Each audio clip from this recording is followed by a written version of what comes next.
சிவகங்கை மாவட்டம் படமாத்தூரில் உள்ள தனியார் சர்க்கரை ஆலையில் விஷவாயு தாக்கி 2 தொழிலாளர்கள் உயிரிழந்திருக்கின்றனர். சர்க்கரை ஆலையின் மொலாசிஸ் சேமிப்பு டேங்கை சுத்தம் செய்த பொன்னழகு, மோகனசுந்தரம் ஆகியோர் விஷவாயு தாக்கி உயிரிழந்திருக்கின்றனர். அண்மை செய்தியாக பார்த்துக் கொண்டிருக்கிறோம். விஷவாயு தாக்கி 2 பேர் உயிரிழந்த சம்பவம் தொடர்பாக போலீசார் தற்போது தீவிர விசாரணை மேற்கொண்டு வருகின்றனர்.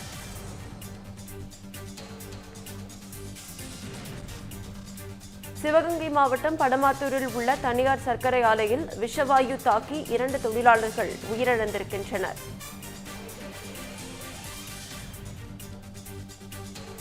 சர்க்கரை ஆலையின் மொலாசிஸ் சேமிப்பு டேங்கை சுத்தம் செய்த பொன்னழகு, மோகனசுந்தரம் ஆகியோர் விஷவாயு தாக்கி உயிரிழந்திருக்கின்றனர். விஷவாயு தாக்கி 2 பேர் உயிரிழந்த சம்பவம் தொடர்பாக போலீசார் தீவிர விசாரணை மேற்கொண்டு வருகின்றனர். அண்மை செய்தியாக பார்த்துக் கொண்டிருக்கிறோம். சிவகங்கை மாவட்டம் படமாத்தூரில் உள்ள தனியார் சர்க்கரை ஆலையில் விஷவாயு தாக்கி 2 தொழிலாளர்கள் உயிரிழந்திருக்கின்றனர்.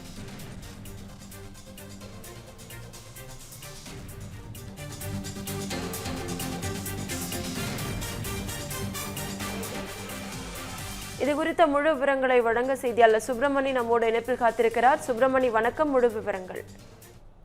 வணக்கம் நவீனா. அதாவது சிவகங்கை மாவட்டம் சிவகங்கை அடுத்துள்ள படமாத்தூர் கிராமத்தில் தனியார் சர்க்கரை ஆலை ஒன்று செயல்பட்டு வருகிறது. இந்த சர்க்கரை ஆலையில் சிவகங்கை மற்றும் அதனை சுற்றியுள்ள சுமார் ஏராளமான கிராமத்தைச் சேர்ந்த 500க்கும் மேற்பட்ட தொழிலாளர்கள் அந்த ஆலையில் பணிபுரிந்து வருகின்றனர். கடந்த மாதமே இந்த சர்க்கரை ஆலையில் கரும்பு அரவை பணியாளர் துவங்கப்பட்டது.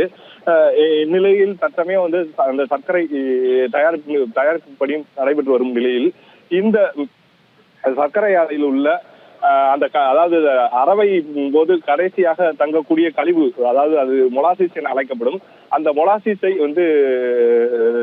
சேமித்து வைக்க ஒரு டேங்க் ஆனது உள்ளது.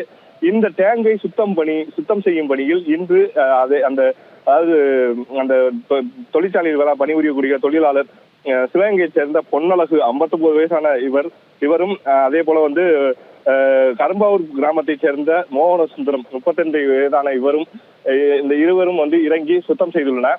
சுத்தம் செய்யும் பணியில் ஈடுபடும் போது உரிய பாதுகாப்பு உபகரணங்கள் எதுவும் அணியவில்லை என கூறப்படுகிறது. இந்நிலையில் உள்ளே இறங்கிய போது அந்த மொலாசிஸ் டேங்கில் இருந்து விஷவாயு தாக்கி இவர்கள் இருவரும் சம்பவ இடத்திலே மயங்கி விழுந்துள்ளனர். இதனையடுத்து அங்கு இருந்த சக தொழிலாளர்கள் இவர்களை மீட்டு சிவகங்கை அரசு மருத்துவக் கல்லூரி மருத்துவமனைக்கு கொண்டு வந்துள்ளனர். ஆனால் துரதிருஷ்டவசமாக இருவருமே தொழிற்சாலையிலே உயிரிழந்ததாக மருத்துவர்கள் அவர்களை பரிசோதித்து தெரிவித்துள்ளனர். இதனையடுத்து அவரது உறவுகளானது பிரேத பரிசோதனைக்காக சிவகங்கை அரசு மருத்துவக் கல்லூரி மருத்துவமனையில் உள்ள பிரேத பரிசோதனை அறையில் வைக்கப்பட்டுள்ளது. இதனை அடுத்து இதனை அறிந்த அவரது உறவினர்கள் சிவகங்கை அரசு மருத்துவக் கல்லூரி மருத்துவமனையை முற்றுகையிட்டு தங்களது சோகத்தை வெளிப்படுத்தி வருகின்றனர். இதனை அடுத்து சிவகங்கை நகர் காவல்துறையினர் சம்பவ இடம் விசாரணை மேற்கொண்டு வருகின்றனர். விஷவாயு தாக்கி 2 தொழிலாளர்கள் உயிரிழந்த சம்பவம் இப்பகுதியில் பெரும் சோகத்தை ஏற்படுத்தியுள்ளது. நவீனா, முழு விவரங்களுக்கு நன்றி Subramani.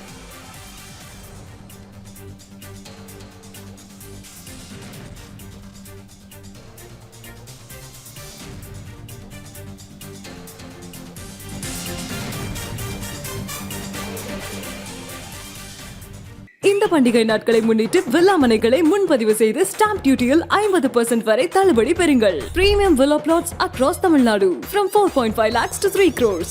One G Square. For details call 8939750009.